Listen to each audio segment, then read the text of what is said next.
Apa saja yang akan kita pelajari pada unit ini? Dalam unit ini, memaparkan mengenai pemikiran para tokoh pendiri bangsa yang memberikan pendapat mereka untuk menyusun sebuah dasar negara. Dasar negara sendiri merupakan prinsip-prinsip dasar yang menjadi pandangan hidup atau landasan bagi setiap negara dalam menjalankan fungsinya.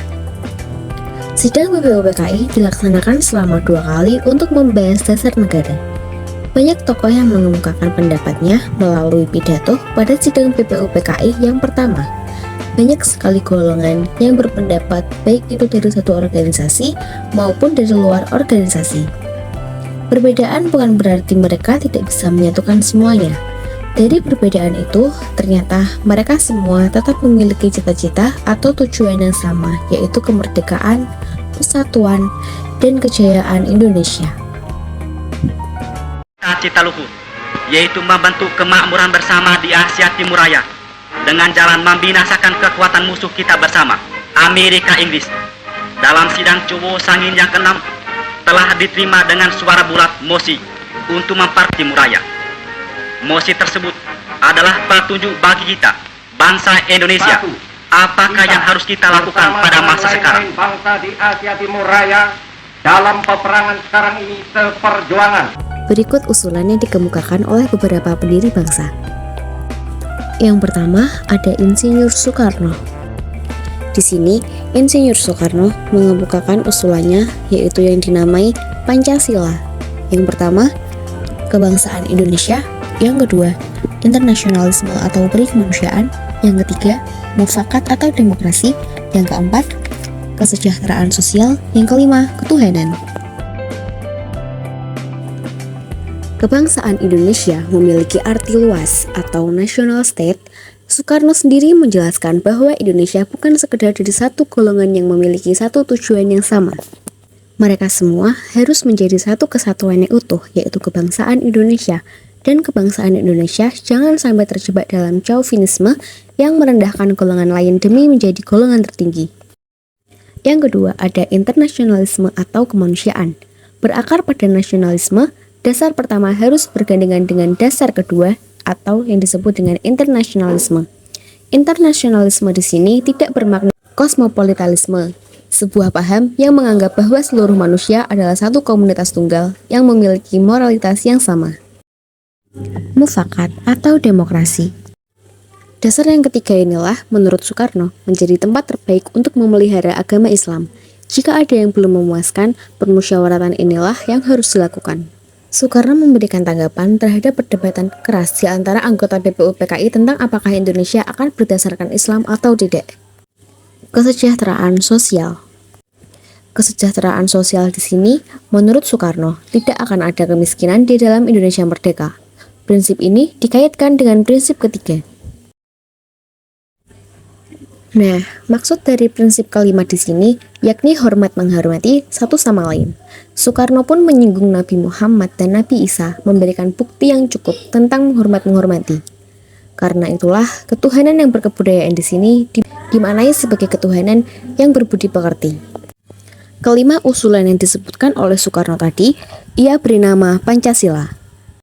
Namun, jika dasar tersebut dirasa kurang cocok, kemudian Soekarno memeraskan menjadi 3 atau trisila, sosio-nasionalisme, sosio-demokratik, dan ketuhanan. Jikapun ketiga dasar ini dirasa kurang cocok, Soekarno mengusulkan satu dasar ekasila yang diperas dari ketiga dasar tersebut, yaitu gotong royong.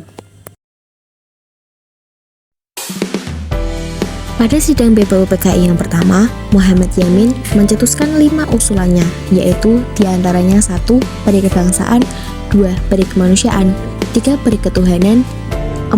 Peri kerakyatan, dan terakhir kesejahteraan rakyat.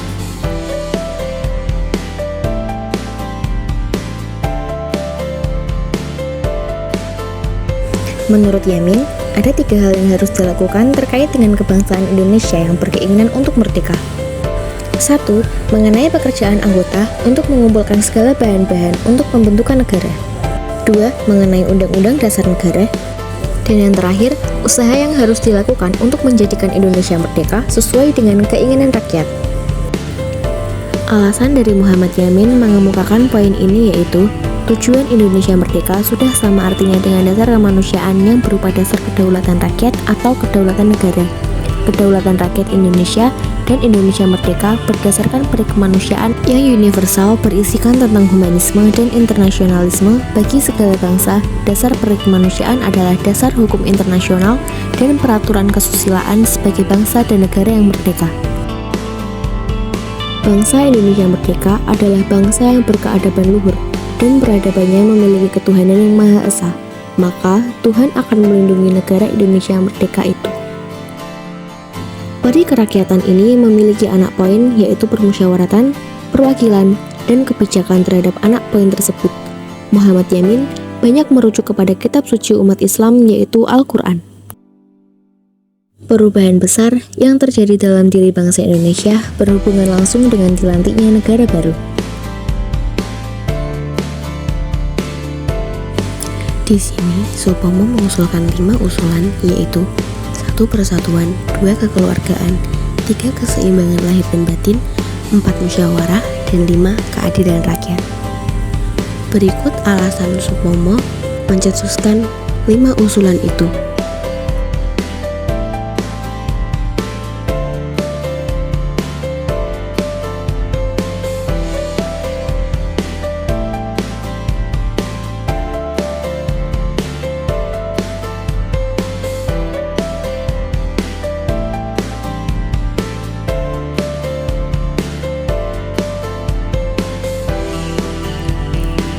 Persatuan yang dimaksud oleh Supomo adalah persatuan hidup. Artinya, dunia luar dan dunia batin harus bersatu. Selain itu, Supomo juga sangat menekankan adanya persatuan pemimpin negara dengan seluruh rakyatnya. Menurut Supomo, siapapun yang menjadi pejabat negara harus jadi pemimpin yang bersatu jiwa dengan rakyatnya. Selain itu, pejabat negara itu senantiasa memegang teguh persatuan dan keseimbangan dalam masyarakatnya. Usulan yang kedua yaitu kekeluargaan. Indonesia merupakan negara yang beragam, oleh karena itu diperlukan rasa kekeluargaan. Prinsip kekeluargaan ini dikemukakan oleh Supomo karena ia juga mengkritik kebudayaan Barat yang individual. Individualisme ini bisa menyebabkan masyarakat menjadi terpecah belah dan jadi saling bersaing satu sama lain. Untuk menciptakan pembangunan nasional yang baik, maka harus menerapkan prinsip kekeluargaan dan gotong royong.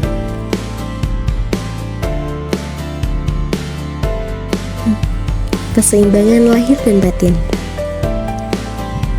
Menurut Supomo, semua manusia memiliki kewajiban hidup sendiri dalam setiap pergaulan sosial yang dimilikinya. Batin di sini berkaitan dengan keyakinan, agama, maupun kepercayaan yang dimiliki dan dianut oleh masyarakat. Hal seperti inilah yang dapat dijadikan sebagai petunjuk jalan dalam kehidupan berbangsa dan bernegara masyarakat. Sementara itu, lahir adalah hal-hal yang tampak, fisikal, dan ragawi. Unsur lahir dan batin ini tidak dapat dipisahkan. 4. Musyawarah. Musyawarah merupakan pembahasan bersama dengan maksud mencapai keputusan atas penyelesaian masalah. Menurut Supomo, masyarakat Indonesia sudah terbiasa melakukan kegiatan diskusi dan musyawarah sejak zaman dahulu. Hal ini membuat Supomo kemudian mengutarakan bahwa pemimpin Indonesia hendaknya bermusyawarah dengan rakyatnya.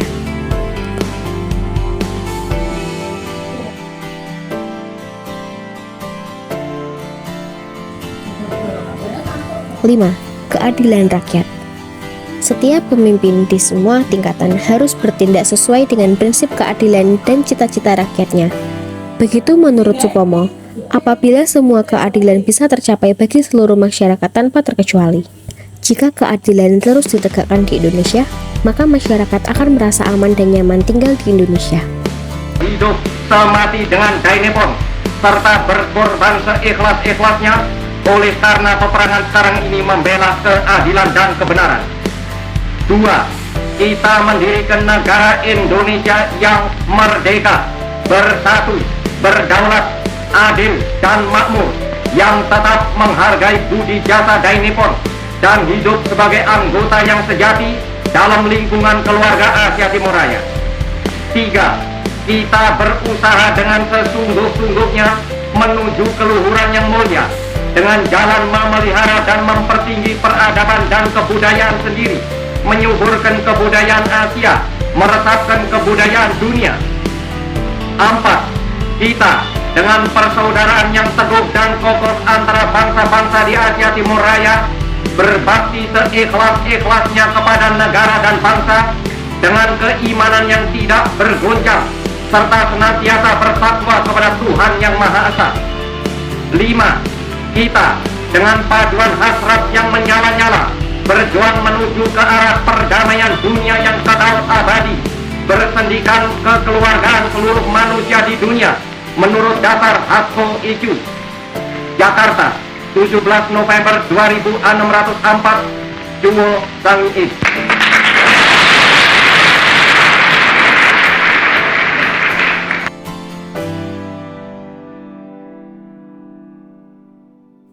Menurutnya, Pancasila tersusun atas dua dasar. Kedua dasar tersebut adalah ketuhanan yang Maha Esa dan aspek politik. Aspek politik tersebut mencakup tentang kemanusiaan, persatuan, demokrasi kerakyatan, dan keadilan sosial. Lalu kemudian Muhammad Hatta mengusulkan 5 usulannya, yaitu 1. Ketuhanan, 2. Kemanusiaan, 3. Persatuan, 4. Kerakyatan, dan 5. Keadilan sosial. Alasan kenapa Muhammad Hatta mengusulkan 5 usulan itu. Menurut Muhammad Hatta, ketuhanan menjadi dasar yang memimpin cita-cita negara. Ketuhanan ini menjadi dasar untuk menyelenggarakan segala yang baik bagi rakyat.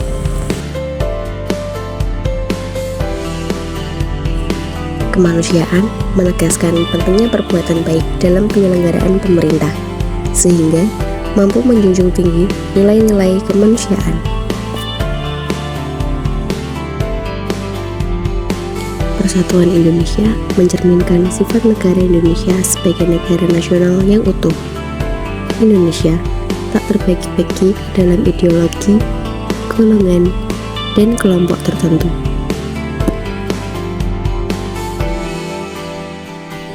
Dasar kerakyatan menegaskan apa yang dilakukan oleh negara harus sesuai dengan aspirasi rakyat. Negara tak boleh berseimbangan dengan kehendak rakyatnya.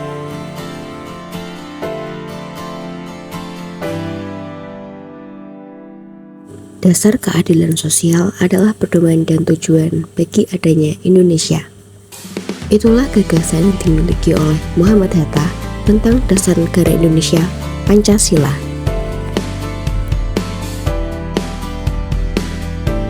Dengan berpegang teguh ketetapan hati untuk membakar habis musuh kita bersama, Roosevelt, Georgia, dan Vanderplas, maka pada hari peringatan 1 tahun pengumuman maklumat bersama Asia Timur Raya, telah diadakan rapat besar di Jakarta guna mengobarkan semangat meruntuhkan Amerika, Inggris, dan Belanda.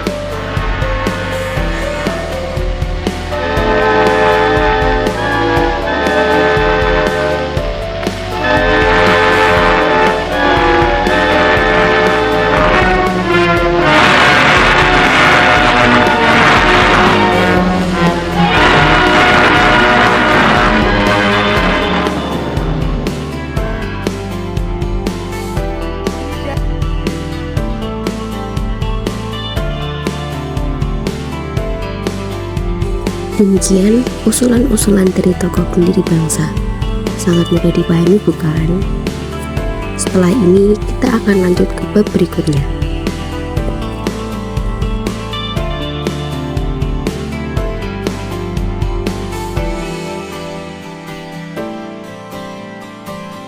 Dalam unit ini kita akan mengkaji beberapa contoh pelanggaran norma, konsekuensi pelanggaran norma, dan solusi atau penyelesaian pelanggar norma.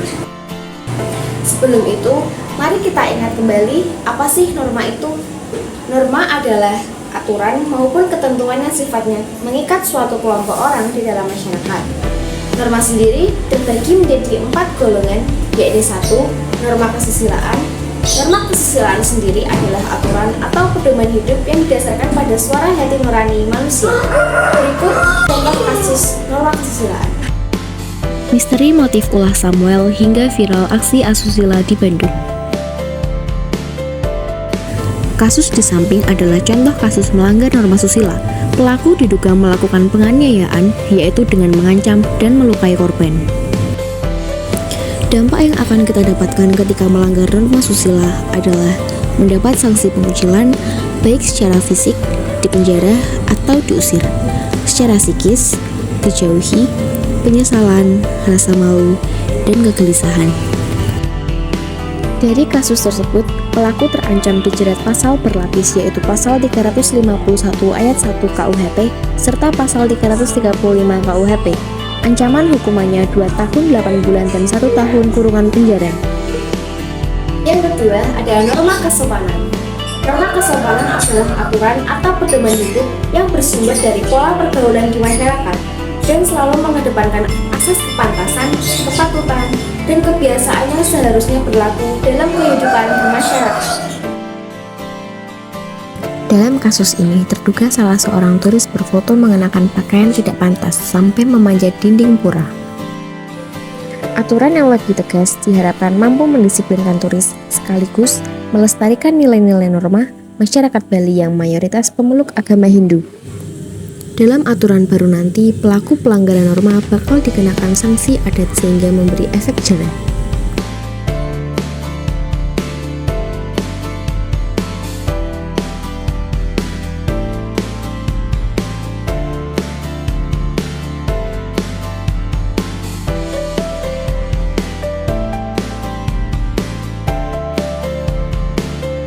Berikut beberapa contoh kasus pelanggaran norma agama. Di sini ada 2 contoh kasus pelanggaran norma. Kasus warga yang ngotot piknik saat nyepi di Bali berakhir damai. Aksi warga ngotot rekreasi di Pantai Prapat Agung terjadi persis pada perayaan Nyepi, Rabu 22 Maret 2023. Peristiwa itu viral di media sosial. Dalam video yang beredar, sejumlah warga mengendarai sepeda motor menunggu di depan portal yang dijaga para pecalang. Mereka berbondong-bondong masuk setelah seorang di antaranya berhasil membuka portal.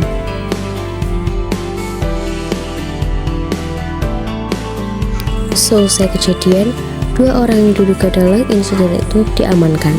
Keduanya yakni Ahmad Zaini dan Muhammad Rasya.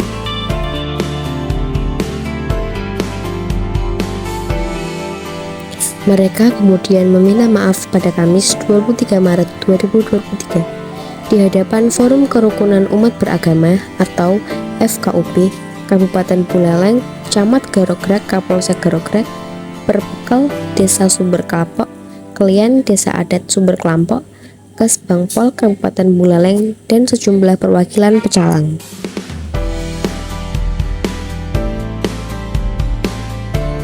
Kasus dugaan penistaan agama oleh 2 warga desa Sumber Kelampok, Buleleng, Bali yang memaksa rekreasi saat nyepi menuju Pantai Prapat Agung memasuki babak baru. Kedua belah pihak sepakat berdamai dan mencabut laporan setelah dilakukan Paruman Agung atau rapat besar yang digelar pada hari Kamis 26 Oktober 2023. Norma hukum. Norma hukum yaitu norma yang berisi perintah dan larangan yang dibuat oleh pihak berwenang atau negara yang berlaku bagi seluruh warga negara tanpa terkecuali atau berlaku secara universal. Memakai sepeda motor hijau agar pulang ke rumah dan segera memakai helmnya. Sebuah rekaman video yang diunggah area Traffic Control System atau pengendalian lalu lintas Dinas Perhubungan Kota Tasikmalaya, Jawa Barat akhir November lalu memperlihatkan 2 pengendara motor melanggar lalu lintas di perempatan Jalan Sutisna Senjaya, Tasikmalaya. Seorang pemotor perempuan berboncengan tanpa mengenakan helm. Tak lama berselang, pengendara laki-laki juga berkendara tanpa mengenakan helm. Keduanya harus ditegur petugas ATCS Dinas Perhubungan melalui pengeras suara. Malu menjadi pusat perhatian, pengendara ini menerobos lampu merah hingga membahayakan diri. Tampak 2 orang dengan menggunakan sepeda motor tidak memakai helm saat melintasi jalan raya. Kejadian tersebut terekam pada CCTV yang berada pada lampu merah. banyak dampak yang akan timbul ketika kita melanggar sebuah norma.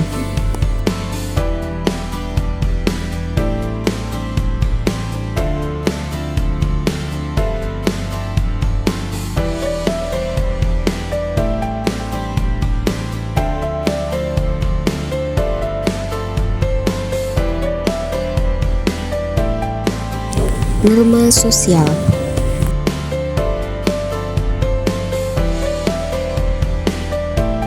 Norma sosial adalah kebiasaan umum atau aturan yang menjadi pedoman perilaku dan sudah ada dalam suatu kelompok masyarakat serta memiliki batasan wilayah tertentu.